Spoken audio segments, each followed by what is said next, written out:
All right. All right. We'll start here in just let me just give it a go. Welcome to a Cancer Story podcast where we share stories of survivorship, loss, faith, lifestyle, alternatives, and resources. I'm your host, BK Foster, and after my diagnosis, I've come across numerous people that have incredible stories to share, and one of which is here today. This is Becky Lowe. Becky, did I say that right? Becky Lowe, yes. Lowe, if, welcome to the podcast. And if you would, give us just a short little bio on who you are, and then we'll get into your story. Okay, I'm Becky Lowe. I've been a Bartow County resident all my life, except for 2 years. I have 3 children. One's passed away. I love Bartow County. But I'm very active. I'm 64 years old. Was diagnosed with pancreatic cancer in June the 19th of 2022. But I stay very active. I eat very well. I'm just like I've never had anything. Yeah. So that's pretty much me, other than my story. That's great. You said you eat well, so do you follow a certain diet? No, I eat all the time. You eat whatever you want when you want it, right? I eat whatever I want, whenever I want, and it's pretty much all the time. They give me Creon because my pancreas is not digesting my food, so I do have to take Creon. I was a healthy eater in the past, too, before this. Yeah. I eat very good foods, but I also eat junk foods, but within moderation, It's not like I get a bag of Hershey Kisses and wolf them all down and, whole bag. But I do eat very well. Now, even before we get to so has the pancreatic cancer caused diabetes in you? No, I do not have diabetes. Well, you're lucky. I'm very lucky. And, I do crave that sugar, so I have at least one cheat day a week. They asked me to get on the creatine because I have the same problem with pancreatic cancer, I guess. You don't digest food that well. Exactly. So, they've asked me to get on something that's like $900 every 3 days. It's Creon. Every 3 days. Well, my insurance won't cover that. And, right. I'm like, I'll just deal with it. But it does affect, the bowel movements are incredible. But maybe I'll have to look in that Creon. And my doctor's trying to find has found some alternatives. Okay. So I would suggest you do the Creon. It really helps. Okay. Very much. All right. Well, I guess we'll go in reverse a little bit and kind of just hear your story, Okay. about when did you decide to go to the doctor? What were the symptoms that you had? What made you go? And then, your journey since. Like I said, I was very active, and I'm still very active. I was working before all this 7 days and 3 nights. My daughter had a house, excuse me, that she needed me to move my stuff out of, so I was working 7 days, 3 nights, and then going over and removing things to 2 and 3 o'clock in the morning. So my first symptom actually was weight loss, but I didn't catch it because I work a lot, and I thought, well, I'm not probably eating as much as I normally do. So that was the first symptom, was the weight loss. On the June the 16th, I went over to keep a special needs child I keep on the weekends.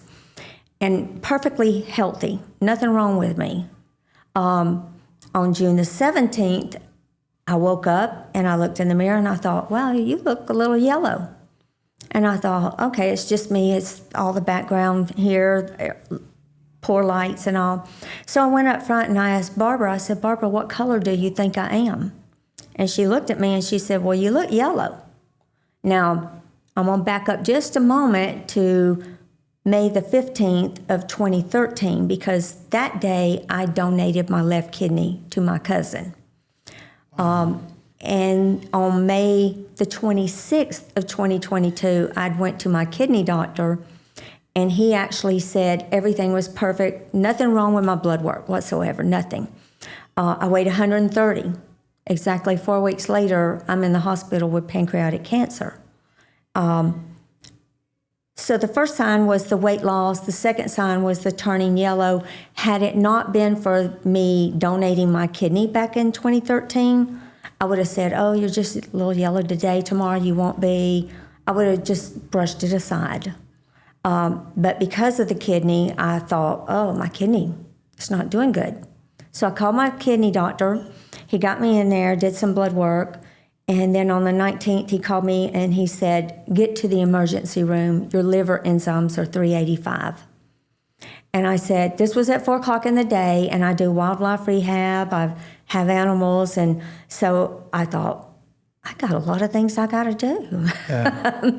So I cleaned the house, washed some clothes. I started donating my animals to people because he told me, you're going to be admitted.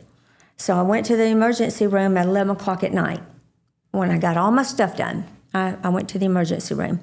And then the next morning, the doctor came in there. She's Dr. Carmen Klaas. She's German. She's an excellent doctor. And she was telling me that I had pancreatic cancer, 6 to 7 months to live, with a 12% survival rate. And I just sat there because in my head, what was going on was I take high blood pressure pills and, I'll just have to take something for the cancer. Yeah. And so my daughter, which is a registered rehab nurse, was sitting to the right of me, and she said, Mom, did you hear what she said? And I thought, yeah, I heard her. I said, yeah, I heard her. She said, well, what did she say? I said, she told me I had pancreatic cancer, 6 to 7 months to live, 12% survival rate. And I said, but my God is bigger than this cancer. Yeah, my God will take care of me. He will, and he has. Yeah. So I was put in the hospital. They did a port. I was in there about a week. Come out. Before I got my first chemo, now I had a kernel of corn size on my pancreas head, a grain of salt in my liver. 4 to 6 weeks later, when I got my first chemo, I had developed 2 grape sizes in my right lung and 1 grape size in the left lung. That's how fast it was spreading. Yeah.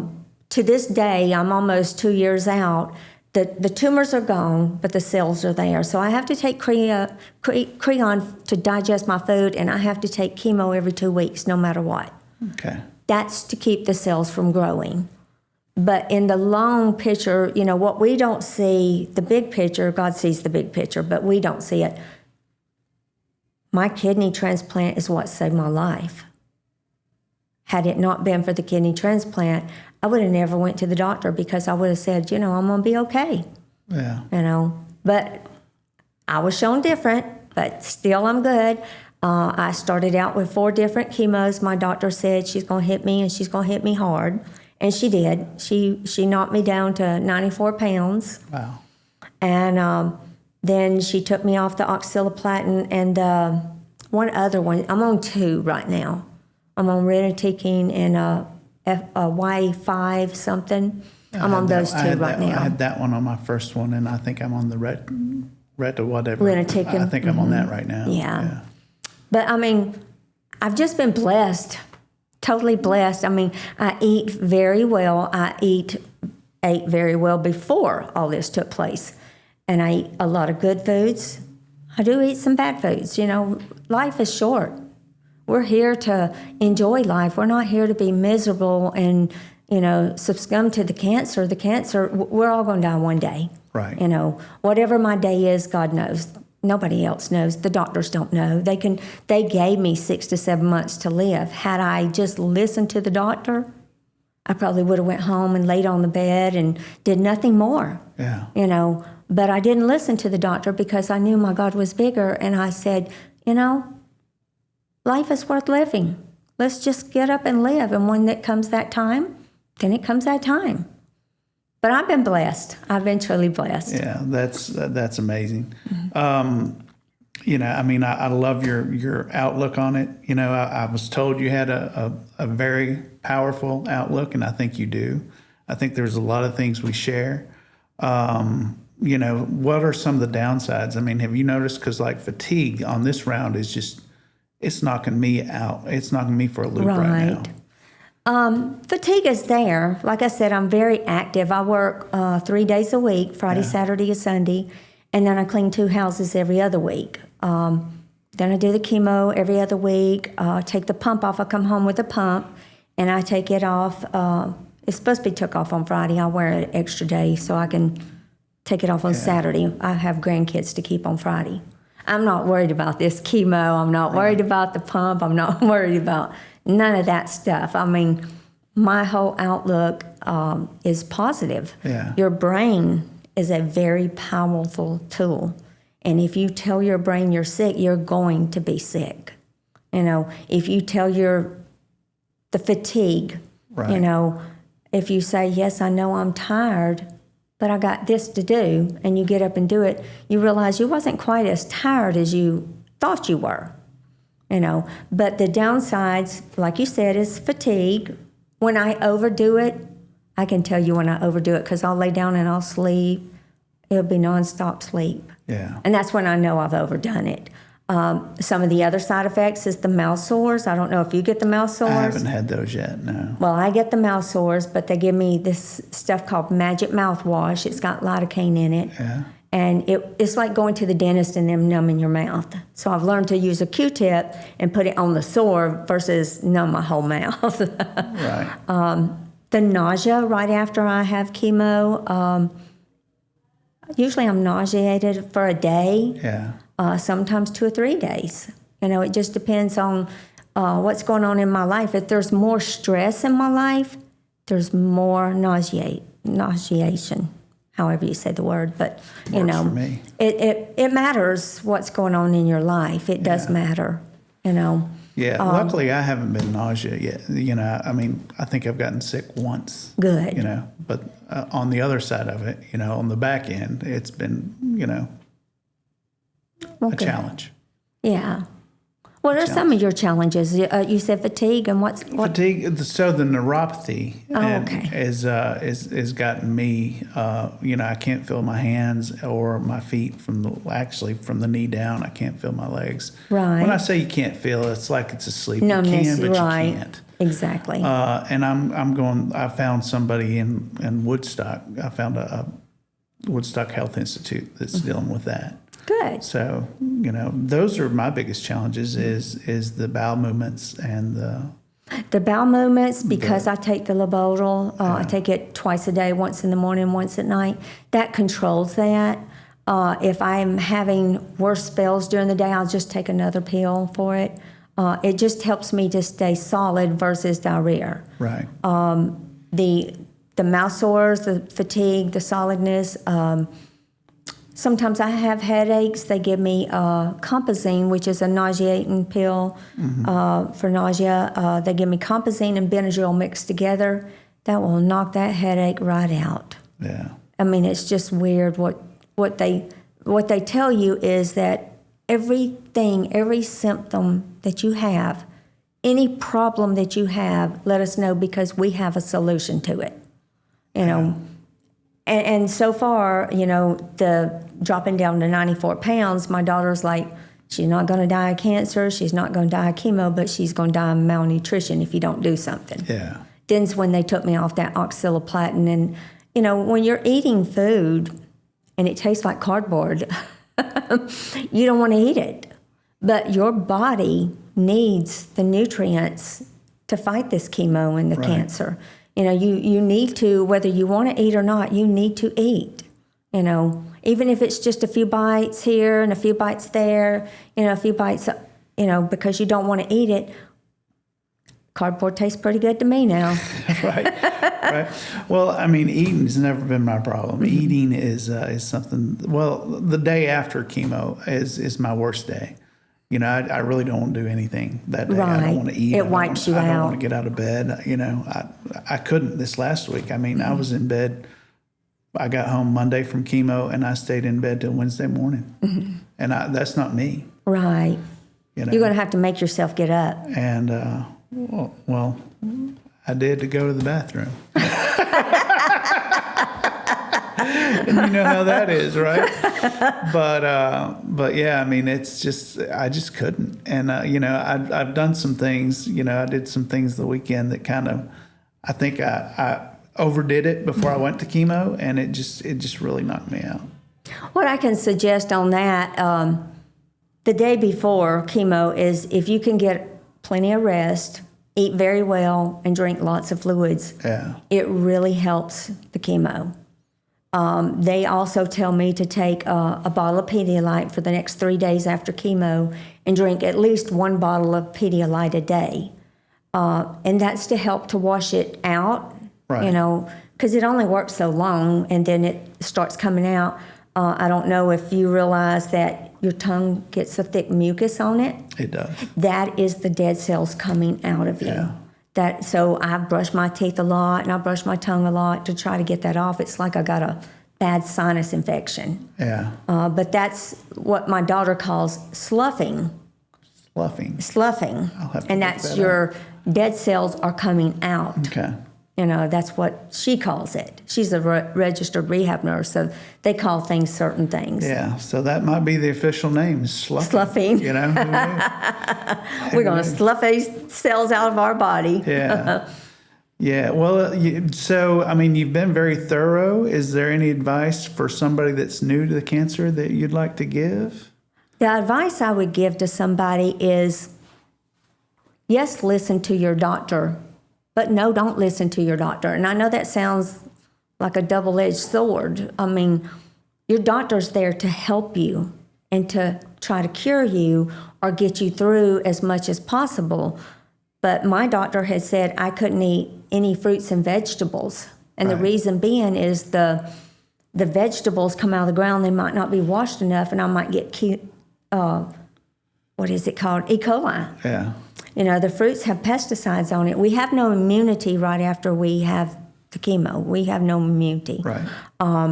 I stay away from people that are sick. If I know they're sick. Now, if I come up on you and you're sick, and you tell me you're sick, I'll just go away a little bit. I mean, it's not like I'm going to tuck my tail under myself and run. Right.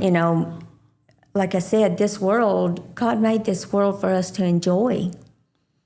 Not to be miserable and unhappy. Yeah. He made it for us to have enjoyment.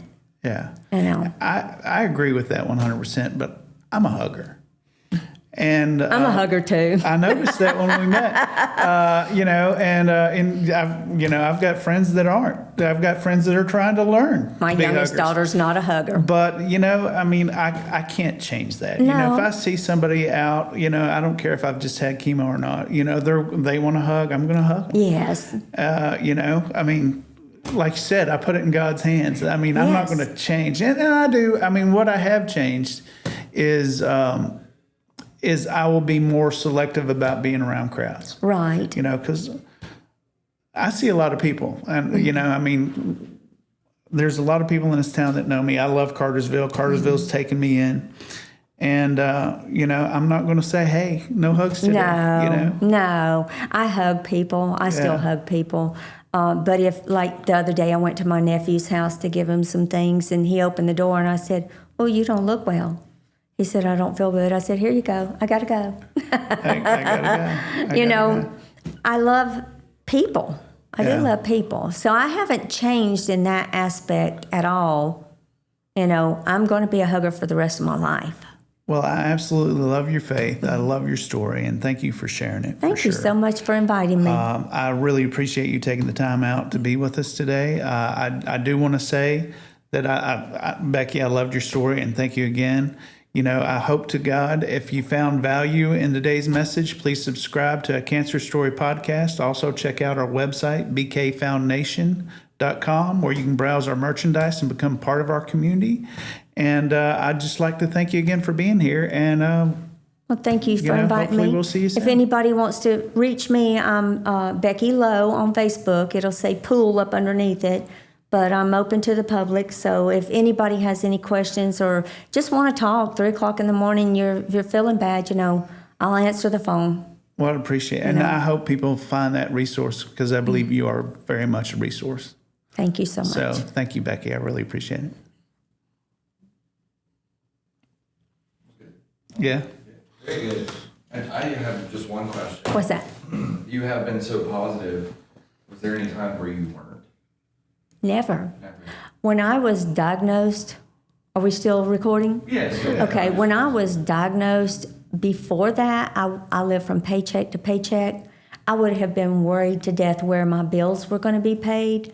When I was diagnosed, such a peace come over me, a total peace. I didn't worry not once, and I went a whole year that my friends, my family, my church paid my bills.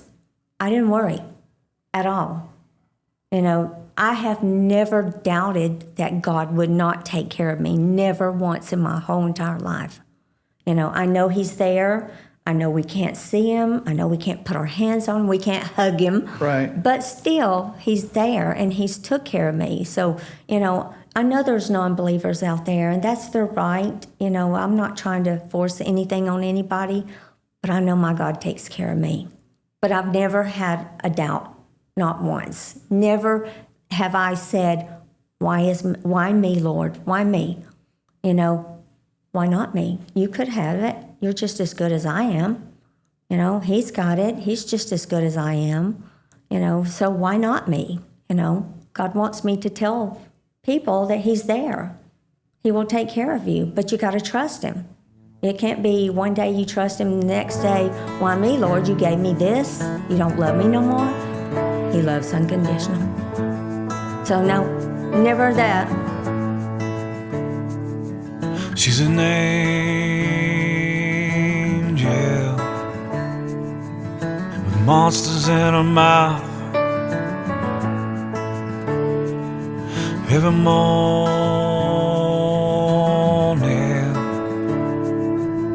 the sunrise lets them out. She's waiting for a reason not to rage.